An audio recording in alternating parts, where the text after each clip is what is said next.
చాలా పోరాటాలు చేసింది. తర్వాత ఇంకోటి ఏంటంటే నిజంగా న్యాయం జరగాలనేటువంటి దానిపైన గట్టిగా నిలబడుతుంది. అసలు యాక్చువల్గా అమ్మాయిలు చాలా తక్కువగా వస్తుంటారు అంటే ఇట్లా ఉద్యమాలకి. అందులో ప్రధాన పాత్ర పోషిస్తుంది అనితా బుద్ధిరాజు. నమస్తే.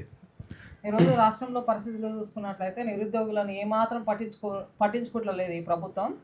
చూసుకున్నట్లయితే అన్న, ఈ యొక్క రాష్ట్రం ఏర్పడింది ఎవరి వల్ల అంటే బడుగు బలహీన వర్గాలు ప్రాణాలు అర్పిస్తున్నాయి. ఏ ఒక్క ఉన్నోడు కూడా ఈ రోజు ప్రాణాలు అర్పియలేదు తెలంగాణ కోసం. అగ్రవర్ణాలు పెద్దగా రాలేదు అంటే ఒకరిద్దరు ఎవరైనా వచ్చిందేమో కానీ ఎక్కువ రాలేదు, చనిపోలేదు. ఇప్పుడు రేవంత్ రెడ్డి కూడా సీఎం ఆయన కూడా చూసుకున్నట్లయితే ఆయన టీడీపీలో పనిచేసిండు. అంటే సమైక్య ఆంధ్ర కోసం వాళ్ళు ఉన్నారు. టీడీపీ ప్రభుత్వం ఎప్పుడు కూడా మన తెలంగాణ బాధలు అర్థం చేసుకోలేదు. అలాంటి ప్రభుత్వంలో అప్పుడు మన వేలాది ప్రాణాలు అర్పిస్తే కూడా ఆయన టీడీపీకి సపోర్ట్ చేసిండు. కానీ తెలంగాణకు ఎప్పుడు తెలంగాణ కావాలని ఆయన కోరుకోలేదు. అలాంటి వ్యక్తికి ఈ రోజు సీఎం గా ఉండే అర్హత కూడా లేదు.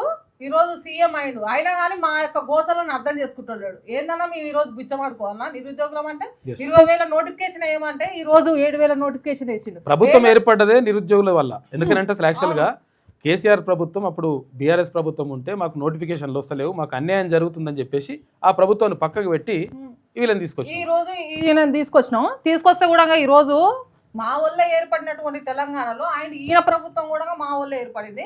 ఈ రోజు మా యొక్క ప్రాబ్లమ్స్ అర్థం చేసుకోకుండా సొల్యూషన్ లేకుండా ఏందన్నా ఈ యొక్క కుట్రపూరితమైన చర్య. గత ప్రభుత్వంలో కూడా ఏజ్ ఎక్కువ ఉండే ఎస్ఐకి పీసీకి, కానీ ఈ రోజు ఏజ్ కూడా తక్కువ వేసిండు. తక్కువ వేయాల్సిన అవసరం ఈయనకి ఏముందన్నా? అంటే ఎన్ని పోస్టులు వేసినా గానీ వాళ్ళు కొట్లాడతారు, తెచ్చుకుంటారు, వాళ్ళు కష్టపడతారు, తెచ్చుకుంటారు. దీనికి ఏజ్ తక్కువ కుట్రన్నా. ఈయన 1 సంవత్సరంలో 2 లక్షల ఉద్యోగాలు భర్తీ చేస్తున్నాడు. ఈ రోజు 3 సంవత్సరాలు అయింది, ఇంకా భర్తీ చేయలేదు, నోటిఫికేషన్ రాలేదు. ఈయన తప్పు కదా, వాళ్ళ ఏజ్ అంటే పెరుగుతుంది. ఒక్క నోటిఫికేషన్ సీఎం అంటే ఇస్తలేడు. ఈ యొక్క దీనిపైన చర్య తీసుకొని ఏజ్ని పెంచాలి.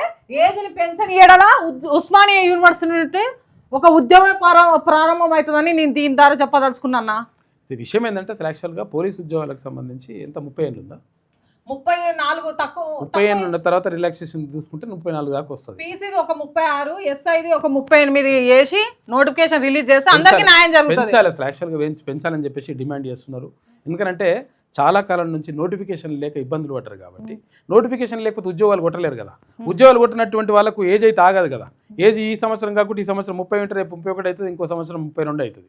కాబట్టి ఏజ్ పెరుగుతున్నది కానీ నోటిఫికేషన్లు వస్తలేవు కాబట్టి ఏది రిలాక్సేషన్ ఇవ్వాలి.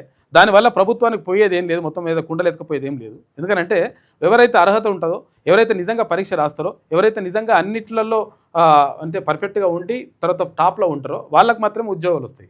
వాళ్ళకే ఏమని చెప్పేసి అడుగుతున్నారు కానీ కొంతవరకు ఏది రిలాక్సేషన్ ఇవ్వాలి, 100% ఇవ్వాలని చెప్పేసి వాళ్ళు కోరుతున్నారు. ఎందుకంటే ఇక్కడ తెలంగాణ ఉద్యమంలో చాలా జీవితాల్లో కోల్పోయినారు విద్యార్థులు, తర్వాత నిరుద్యోగులు. వీళ్ళ వల్లనే తెలంగాణ సాకారమైంది. తర్వాత మళ్ళీ ఇంకా అంటే తెలంగాణ అందరూ కొట్లాడచ్చు, అందరూ కూడా పాల్గొనొచ్చు, కానీ ప్రధాన పాత్ర పోషించింది విద్యార్థులు, నిరుద్యోగులే. కాబట్టి వీళ్ళకి అన్యాయం చేస్తే ఎట్టి పరిస్థితుల్లో ఏ ప్రభుత్వాలు కూడా ఉండవు. గతంలో కూడా కేసీఆర్ ప్రభుత్వం కూడా ఇట్లనే అనుకున్నది. అంటే ఏమనుకున్నదంటే ఏం చేస్తారులే, పోరలు వాళ్ళని పట్టించుకోకుండా ఏం కాదని చెప్పేసి కాక అనుకున్నాడు. కాక పని చేసి అక్కడ కూర్చోబెట్టిరు. కాబట్టి ఎవరు చేసినా కానీ ఈ పని ఉంటుంది అనేటువంటిది. ఇంకోటి ఏంటంటే ఇప్పుడు 3 ఏళ్ళు అవుతుంది ప్రభుత్వం ఏర్పడి, తర్వాత ఈ నోటిఫికేషన్ వేసిన తర్వాత నోటిఫికేషన్ వేస్తామంటారు. ఒక నోటిఫికేషన్ భర్తీ కావడానికే ఒక 2 సంవత్సరాలు పడుతుంది. ఈయన ప్రభుత్వమే పోతుంది, మళ్ళీ ఎక్కడికెళ్ళి నోటిఫికేషన్ వేస్తానన్నా. మేము అడిగేది కొన్ని పోస్టులు పెంచమని అంటున్నాం, కనీసం ఒక 10,000 చెప్పిండు. 15,000 పోస్టులు ఖాళీ ఉన్నాయని, కనీసం 12,000 15,000 కనీసం వేస్తే బాగుంటుంది. 15,000 వేపిస్తాడు ఆయన. ఇంకా ఖాళీ ఎన్నో చెప్పలేడు, ఇంకెక్కువనే ఉంటాయి. ఏపీస్ అయిపోతుంది కానీ ఎందుకు ఇట్లా నీచమైన వృద్ధి ప్రవర్తిస్తున్నా? ఒక పదవి ఇచ్చినాము, మేము ఒక ఉన్నతమైన పదవి ఇచ్చినాము. మాకు ఒక ఆయన లెక్క 1,000 కోట్లు ఉన్నాయా? ఈ యొక్క ప్రభుత్వంలో చూసుకున్నట్లయితే ఎమ్మెల్యేలు 1,000 కోట్లు సంపాదించుకుంటారు, ఒక్కొక్కరు 1,000 కోట్ల దాకా సంపాదించుకుంటారు వాళ్ళ ఒక టర్మ్ లో. అలాంటిది మేము ఒక నిరుద్యోగులము ఒక ఎర్ర బస్సు ఎక్కి హైదరాబాద్కి వచ్చి ఒక ఉద్యోగం కొట్టుకోవడానికి వచ్చినట్టు వంటి వాళ్ళము మేము ఈ రోజు ఒక మా బాధలను అర్థం చేసుకోకుండా 7,000 నోటిఫికేషన్ ఏందన్నా?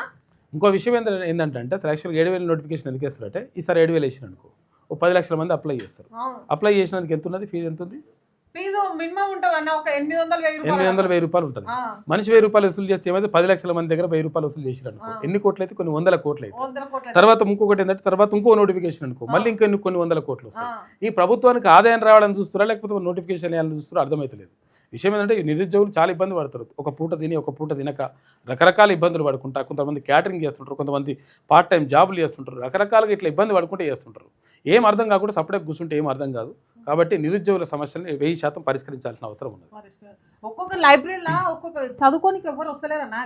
గతంలో నోటిఫికేషన్ వచ్చిందంటే మొత్తం ఫుల్ అయిపోతుండే. ఫుల్ అయిపోతుండే, అసలు చైర్ దొరుకుతలేదు. మీరు ఒకసారి చూడండి అవును, కావాల్సింటే ఎట్లా ఇంత ఘోరమైన పరిస్థితి.